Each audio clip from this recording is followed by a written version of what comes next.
So next week, I'm gonna be speaking to a guy who went two fights, 7 rounds, 10 rounds, 17 rounds with Paul Sykes. A guy called Neil Malpass, former heavyweight from Doncaster, very formidable fighter. John Spencer said he's probably one of the most underrated heavyweights of his generation.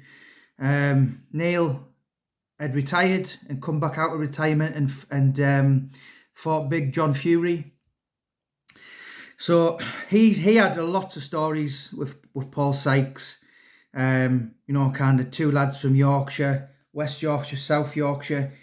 There was a lot of needle in them fights before they could become friends. And then Neil had a lot of nights out with him. I've spoken to Gavin Hepworth this morning as well. So Gavin, I'm going to be speaking with him. Gavin, I think he was somewhere like 14 pages in the very first book I ever did. Sykes' Unfinished Agony. Lupset lad, lots of dealings with Paul Sykes and Dennis Flint and all that kind of thing. So with the film now, so Paul Sykes has been in the national papers 3 times this year. So obviously the film and the documentary are going to happen. So I'm kind of going to get a little bit closer, and I've got to round up a few troops for the documentary. Your John Spenceley's, your Showers, all them kind of things. So obviously Neil Malpass fought Sykes, Gavin Hepworth, a upset lad. So I'm going to do a few podcasts this week with I'm not a podcast. I'm not really a podcast. Just going to have a few chats with Gavin and Neil Malpass. So Gavin's kind of, if anyone who's read the book, Gavin told a story about how a dog had bit Paul Sykes twice in the space of 20 minutes. Very, very funny story. Probably wasn't funny for Paul. But if you've read Unfinished Agony, you know what I'm on about. And Neil Malpass, first fight, Malpass was winning. And rather than lose with grace, he did what Mike Tyson did with Evander Holyfield. Didn't bite his ear off, but came out for the 7th round. Didn't make any attempt to box. Just walked out, headbutted him. And very unprofessionally was disqualified. And Paul lost his purse for that fight. And I think he'd learned from it with the John L. Gardner fight. So instead of doing something like that, which would have got him out the fight, he turned his back. But yeah, do you know what? For very different kind of reasons, these people, Gavin, I'm not sure how old Gavin is now, but from the Lupset estate. So, and obviously he was a doorman for a lot of years. So not only was from the Lupset estate, so he was a doorman. So he's got lots and lots of tales in and around the life of Paul Sykes, as does Neil Malpass. Fought him on a couple of occasions, and then they became quite close friends. So yeah, you could only imagine what they've got. So I'm going to get them both on this channel next week. Jack Bean tomorrow. He's the young entrepreneur. I'm not sure I've said that right. I never know how to say that word now. 22-year-old. So I'm 42. And I kind of look up to him. He's a guy who's got something like 5 million on his TikTok. He's doing unbelievable well. He's a young kid who was kind of bullied. I think he suffered a bit from ADHD, or I'm not even sure whether I've said that right. But you know what? He's carved out a career, and I've watched some of his social media the last couple of years, and he's sat with Terry Stone or John Terry, and he's just a young lad from the council estates who's a little bit different and who's channeled into doing something. He's going to go on the Sean Atwood podcast and that, and so they're kind of people that sounds a bit strange because I'm 20 years younger than him, and I used to be really great friends with his uncle Danny Marlowe, God rest him. So yeah, so I kind of look up to him. So I am going to be a little bit more prolific on this channel now. You see, I've started putting a few videos out, all from yesterday. I always get permission off people, or so there's This channel is basically a mixture of, we started off with Paul Sykes, then we went to Lee Duffy. What else was there? There was a bit of boxing and social history and just slightly different characters in life. So I'd like to think I can kind of get a bit of mixture. But there's no bullying on this channel. No one walks about in NFL tops going, I beat him and I was the hardest than him and all that kind of nonsense. You know what? There's just all positive stuff. And if people are slightly different or they have a story, I'm intrigued with them. If someone said to me, I've always been the kind of person that if someone says, don't go near him, he's an absolute loon. If you speak to him, he'll do your head in all night. Then I'm a bit like that's like a curry to a piss head. I'm a bit like, why is he weird? Why is he different? So I want to go and kind of befriend him, if you like, or, I'm the kind of guy I went out the other week and I come home and I said, I've just went out and befriended a three-legged dog called Stanley. So I'm drawn to very, very different people or unusual people in life. But there's never any bullying, there's never any malice, there's never any nastiness on this channel. I haven't got time to engage in any kind of thing. I get the comments on a daily basis, and all I do is just block and delete and crack on. As I said, I haven't got time for any of that nonsense. So next month, as I said, I'm going to be sleeping rough. So 7 weeks this weekend, 51 days, 50 days, I think. 7 weeks this Sunday. I'm going to be off, roll mat, sleeping bag of clothes, and that's going to be my home for the next 7. I'm going to be down there for about 10, 11 days, but I am going to do 7 nights on the street.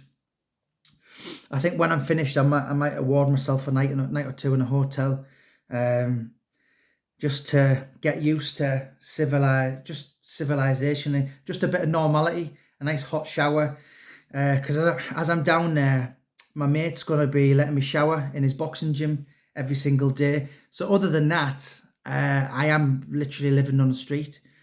But I've got a lot of things to do, lots of filming, lots of homeless videos. I'll probably be filming with a few interesting famous people as well. Book signing down there. And of course, every penny I get, I'm going to be given to a registered charity, Vienna's Voice. It will be registered by then. It's just in the infantry stages at the minute, but it's something I'm really proud to be involved with.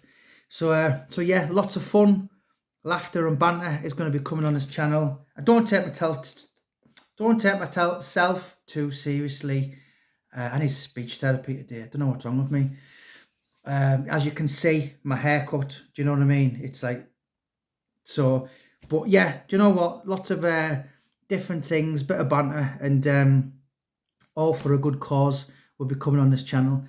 So Jack Bean tomorrow, Middlesbrough entrepreneur. You get what I'm saying? I can never pronounce that. And then next week will be, Gavin Hepworth will be on next week. Loves it, born and bred. Bouncer was in my very, very first book many moons ago. I'm just typing what am I doing now? So I've got book 22 and 23 finished. I'm just typing book 24 at the minute.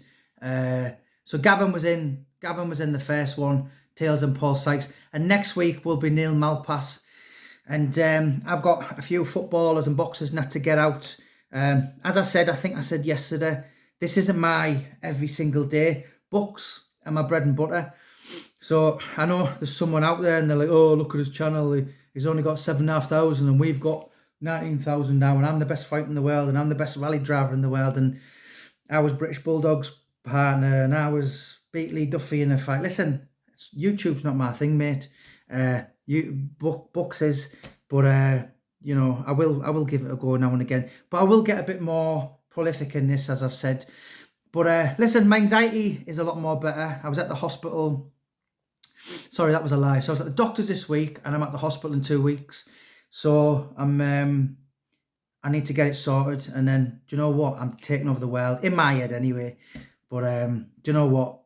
Yeah, everything I will be involved with will always be positive and for a good cause. And you know, let's we can only try in life, can't we? But yeah. Listen, do you know what? I'm really struggling with speech today. Do you know, I've been sat all day typing. Maybe that's it. And I'm losing weight. I was 15 stone 13, which is terrible, really, considering I'm only 5'8.5". So I'm 5'8", but I'm down to 15 stone 3. So I want to get down to 14.5 by the time I go to London. And I think by the time I come back from London, I should be 13 something. And my plan is to get to 13 stone. That's my big plan. I've been watching a lot of Ricky Hatton's stuff lately. Ricky Hatton, I think Ricky Hatton's about an inch smaller than me as well. And he got massive. And you know what? Watching his story has really inspired me, because I think he was actually even heavier than me at one point. You know, he's had all his kind of issues in life and depression and anxiety, as I have. And I thought, and you know what? Every single day watching him on his Instagram and on his running machine, that's really thought, well, do you know what? I'm going to give it a go. So I think I'm down to a good 10 pounds. And I've only been doing it a week or 2 weeks or something, so I've done quite well. I've given up the Palmos. That's been one of the hardest things, although I'm told somewhere in Shoreditch, which is the East End of London, someone sells Palmos. So I'm gonna investigate that and see. I might treat myself to one, but you know, any Palmos outside of Teesside are fake. They're just not real, as far as I'm concerned. People doing in Newcastle now. My business partner said, "You know what, Jamie? They're doing them in Pontefract now." And I thought, nah, can't be proper Palmo. That might just be more or less be cheese and toast. Do you know what I mean? But I used to be a Palmo connoisseur, and do you know what? With crystal meth users should never underestimate the withdrawal symptoms from the Palmo. But I'm over it, and I'm losing weight, and I'm doing well. So listen, guys, thank you so much for listening to my drabbles. I'm going to go and book myself in for a bit of speech therapy. And have a great weekend, guys. Thank you so much. I was talking to Junior Witter also earlier, and I haven't put a pair of boxing gloves on for 25 years. But do you know what? When I'm with Junior the next couple of weeks, I'm going to have a spar with him. I'm going to proper put it on him, Middlesbrough style. I'm going to be like, Junior, I don't care about your British, your Commonwealth, European, your WBC world title. Don't care you were mandatory to Floyd Mayweather. Me and you are going at it, Butter style. Yeah, do you know what? Be a pleasure to share the ring with him, but that's what I'm going to do. I'm going to have a spar with him. So if you're watching this, Junior, let's go. Let's get it on. Big love. God bless. Thank you so much, and have a great weekend.